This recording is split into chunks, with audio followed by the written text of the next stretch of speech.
Hey, what's up everyone? I know you're used to seeing me in the likes of Gold Gym in Venice, California, but every now and again I take a little trip back to England, catch up with some friends and family, and I found this really great gym called The Real Gym in Chessington, literally across the road from Chessington World of Adventures, if you know that. Anyway, on today's video I want to break down kind of a back to basics for back. And by that I mean focusing on what I feel are really the fundamental exercises for back, hitting a lot of variation, a lot of different angles for the back and also in hand placement. So let's kick things off with the warm-up, and for this I do a little circuit of a modified seated cable row. You can see on here that I'm really far back on the edge of the bench, so much so that I'm actually pushing my hips down below that bench. The reason for this is it allows a great stretch in the lats when I lean forwards at the torso, lengthen the arms, let my shoulder girdle kind of stretch out, and I feel a great stretch in my back. So this isn't about the weight, this is really just a warm-up. So 15 reps, you know, about half the weight that you might normally do for a set, focusing on your breathing and really feeling that muscle eccentric and concentric part. Immediately from there, I'm on to the roller, so I'm rolling out the back, opening out all of that muscle fascia. I know some people like to do all of their stretching, mobility after their exercises, but with this one in particular, I feel it's great for before the workout, as it opens out that muscle fascia, which allows a lot more of the blood, oxygen, nutrients to get to the muscles when it needs it. So I find this one really beneficial. Sometimes I'll use the trigger or massage ball as well, but on this one, I went straight onto a resistance band.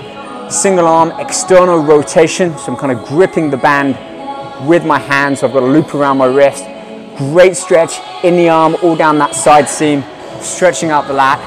And then you can see I'm doing some sort of shoulder retraction as well, where I'm not contracting my back, I'm just putting that shoulder back, really kind of activating, mobilizing and warming that up. I found this a great sort of practice for what's to come later on in the workout. So 5-8 minutes here, just mentally making sure that I'm feeling up to the job ahead. And so my first working set is one of the bigger compound lifts, bent over barbell rows. So I do a couple of warm-up sets here, 12-15 reps, not too worried about the weight. It's really just to feel that muscle start to work, engage it, make sure that kinesiology is sort of all in check. That mind-muscle connection, I can feel that muscle really working at the peak of each rep, so that when I do start to build up with the weight, I know that my form and technique is where it needs to be. So I like to go quite heavy on this one. It's really the first exercise of my workout.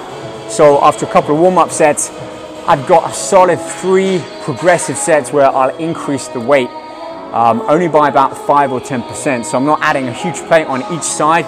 If anything, these are 1 1/4, 2.5 kilo or 5-pound plates, thereabouts. Just enough where it's sort of within that 10% increase in weight. Therefore, it's not too noticeable, but I'm feeling it on that final rep or two. So 10 rep is my goal here. If I achieve 11, I'm gonna go up. If I'm on 10, I'll maybe go up the slightest increment, really push myself for that next set. But if I'm around 8 or 9 reps, I'll probably just stick with that weight until I'm hitting that 10 rep range before I start to go heavier.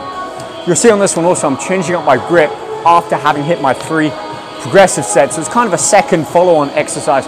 I'm going from a wide overhand, great for that sort of width development of the lats, to more of a, not too narrow, but shoulder width underhand, driving my elbows up and to the side. This one's great for the inner section of the back, and I just like to make sure that I'm working the back through a full spectrum of movements rather than just always hitting the basics. So even if you are hitting the basic exercises, the basic movements, look at how you can vary it up with hand position, width, pronated, supinated, even semi-supinated, as you'll see on some. So those are really what I'm looking to check off within my workout, not just the exercise and the weight. So from here, I'm going to move on to a cable-based movement. Cables are nice and clean, smooth, consistent resistance, as opposed to free weights or even machines at times. So sometimes I'll include this more towards the end of the workout. But again, my goal here is to progressively build up to that 10 rep max. Nice, clean, smooth, fluid movement. Bit of a contraction at the bottom, bit of a peak, but not too much where I'm holding that weight down. I'm keeping a nice kind of fluid motion. Putting it down, squeezing the back, all the way up, feeling that stretch, but not holding it there too long, and then driving back into it. A few different change up of the hand positions here as well. So we've gone from an overhand grip to much more of a fat grip and a semi-supinated grip. So really working the forearm, wrist extensors a lot more. That's another thing with these back workouts. It's not just the back muscles that are being worked, it's also how you attach yourself to that weight. So thicker handles and different placed handles will also work the back in a different kind of myriad of ways. So try incorporating that into your workout too. A couple of lat pull down variants here, as well as a few underhands. So again, over to underhand.